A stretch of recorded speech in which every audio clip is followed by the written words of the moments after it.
बैकुंठ धाम तालाब को लेकर सियासत गर्म। विधानसभा चुनाव के समय में गंगा जल की कसम खाता हूँ कि गरीब असहाय कमजोर तबके के लोगों को जमीन देने के और मकान बनाने के उद्देश्य जिसमें आर्थिक जो है मदद जो है अपने घर के पैतृक संपत्ति को बेच के राजेंद्र ओवैसी जी ने भी अपना एक प्लाट बेचा। राजेश ने एक अपनी पत्नी का जेवर गिरवी रखा, तब जाके ये जो तालाब है बन पाया।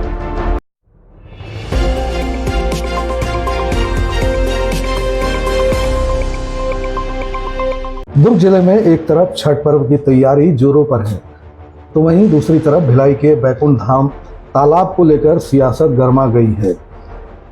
एक जानकारी के मुताबिक बैकुंठ धाम का प्रसिद्ध मंदिर प्रांगण और उसके सामने स्थित तालाब की जगह पर कॉलोनी बसाने को लेकर बरसों पहले शारदा पारा आवासीय योजना के तहत कमजोर तबके के लोगों को साडा के द्वारा 1269 प्लॉट आवंटित किए गए थे, जिसमें से सैकड़ों लोगों ने रजिस्ट्री शुल्क भी जमा कर दी थी।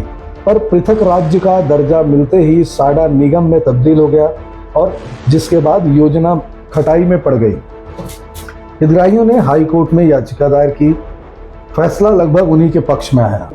बावजूद इसके न तो निगम प्रशासन भिलाई ने हितग्राहियों को भूखंड दिलाने में गंभीरता दिखाई और न ही राज्य शासन ने। समय के साथ योजना की जमीन कब्जे का शिकार हो गई। उसी जगह पर बने तालाब के जीर्णोद्धार को लेकर वैशाली नगर के भाजपा विधायक रिकेश सेन के द्वारा प्रयास किए गए, जिसके तहत बिना सरकारी फंड के सौंदर्यीकरण को लेकर विधायक रिकेश सेन ने अपने चुनावी सौगंध के मुताबिक गांव की पैतृक जमीन बेच दी और अन्य सहयोगों से प्राप्त राशि से लगभग 1,50,00,000 की लागत से सूर्यकुंड तालाब का जीर्णोद्धार किया और छठ पर्व की तैयारी के तहत 51 पवित्र नदियों का जल कुंड कलश सिर पर रखकर बैकुंठ धाम पहुंचे हैं।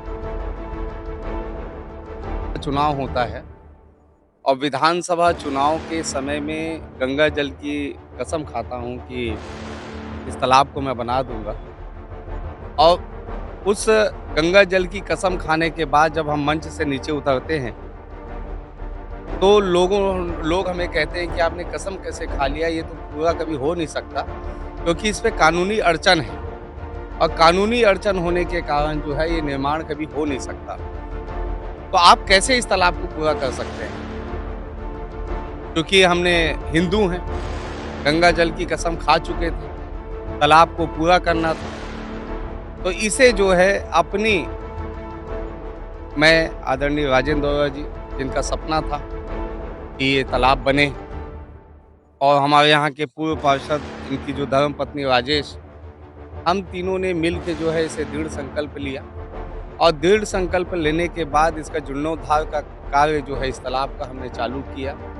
हमने गुप्त रूप से इसका भूमि पूजन किया। 6 महीने में लगभग 1.5 करोड़ रुपए के लगभग इस तालाब पे हमने खर्च किया, जिसमें आर्थिक जो है मदद जो है अपने घर के पैतृक संपत्ति को बेच के राजेंद्र ओवैसी जी ने भी अपना एक प्लाट बेचा। राजेश ने एक अपनी पत्नी का जेवर गिरवी रखा, तब जाके ये जो तालाब है बन पाया और इस तालाब का नाम है गंगा मैया सूर्य कुंड बैकुंठ धाम। ये तालाब की भव्यता और सुंदरता इतनी ज़्यादा हो जाएगी कि बाहर के लोग भी एक पर्यटन के रूप में लोग यहाँ पे आएंगे। और इसमें पूरा जो एक सपना था राजेंद्र ओवैसी जी का, मैं तो विधायक अभी बना हूँ, इसमें राजेंद्र ओवैसी जी का सपना था कि ये तालाब कैसे भी बन जाए इनकी जीते जी। वो सपना जो है इनका पूरा हुआ है और मुझे भी अच्छा लगा है कि एक जनप्रतिनिधि के होने के नाते मैंने जो कसम खाई थी गंगा मैया की, उसे पूरा करने में मैं सफल हूँ।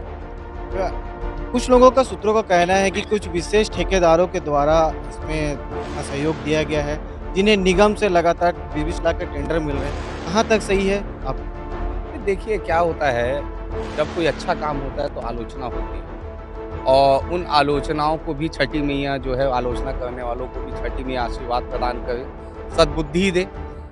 बात तो चर्चा तो अभी सिर्फ इसी की करना चाहिए कि एक ऐसा तालाब बन चुका है इस क्षेत्र में जिसमें जो है सर्व समाज के लोग जिसका उपयोग करें। लगभग बहुत से तालाब हैं अपने आपके विधानसभा में, लगभग 20 से 30 तालाब होंगे और तालाबों का कब जीर्णोद्धार होगा, ये मेरा प्रश्न था शुरुआत में। 27 तालाब वे विधानसभा में है, जिसमें अभी हमने 70% काम मुक्तिधाम का पूरा कर लिया है।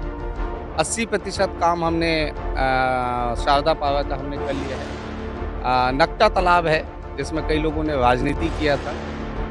उस तालाब को भी जो है अभी हम छठ पूजा के लिए हमने पूरा तैयार कर लिया। उसमें 20 लाख रुपए का हमने टेंडर भी कराया है।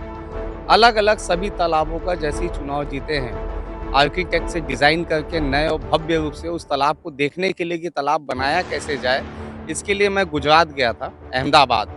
और अहमदाबाद में तालाब को देख कर आके मैंने यहाँ पे डिज़ाइन किया था।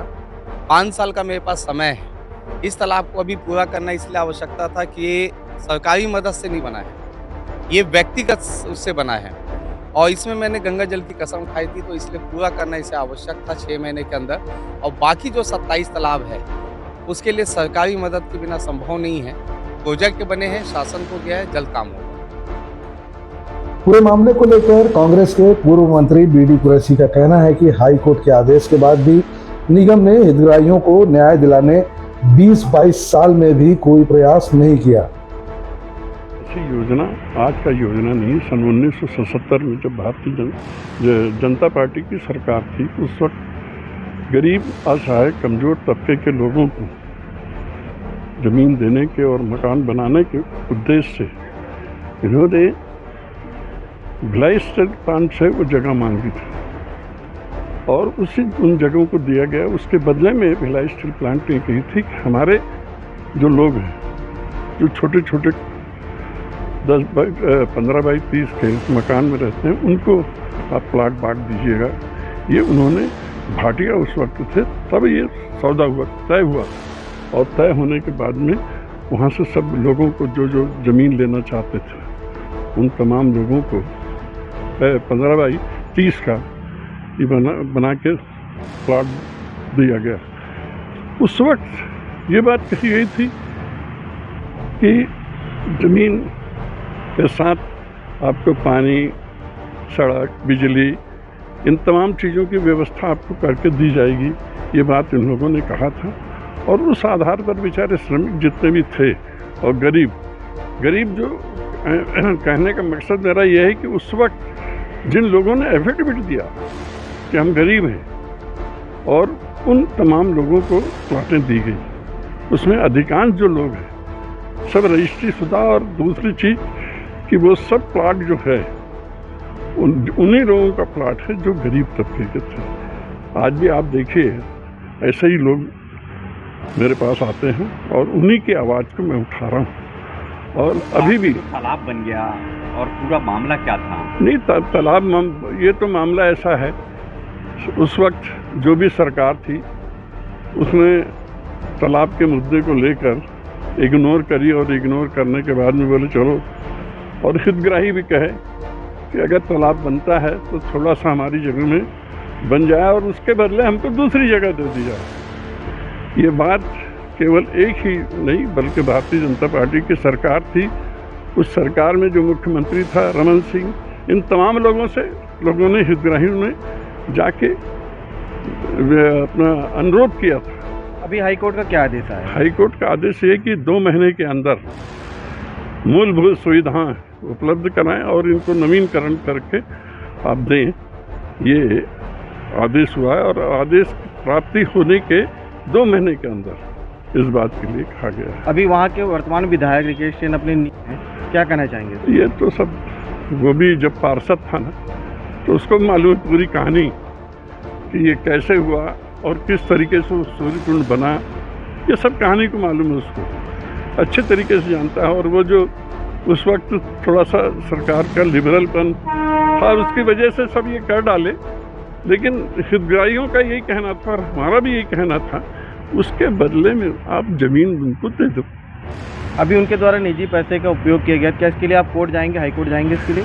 हम भाई हाई कोर्ट ये जब कह रहे हैं कोड ऑफ कंडक्ट, हाँ, तो वो तो हम छोड़ेंगे नहीं भाई। जबकि सरकार के हाई कोर्ट के द्वारा कलेक्टर को निर्देशित किया गया था कि आप बिल्कुल वहाँ पर बोर्ड लगवाइए, और वो रीना कंगाले उस टाइम थी, उन्होंने आदेश किया था और निगम के भी लोगों को आदेश किया था। अब अगला कदम क्या होगा इसमें? हमारा अगला कदम यही कि भाई वही हितग्राहियों को लेके जाएंगे और भी प्लाट उनका जो है उसको रिन्यूअल करो और मूलभूत सुविधाएं जो है पानी, बिजली, सड़क, इन तमाम चीज़ों की व्यवस्था करिए। लगभग कितने प्लॉट थे वहाँ पे? 1269 थे, जिसमें से 700 प्लाट वो बांट दिए गए हैं। लेकिन अभी भी जो है वो एथेंटिक नहीं मालूम कि मेरा प्लाट ये है।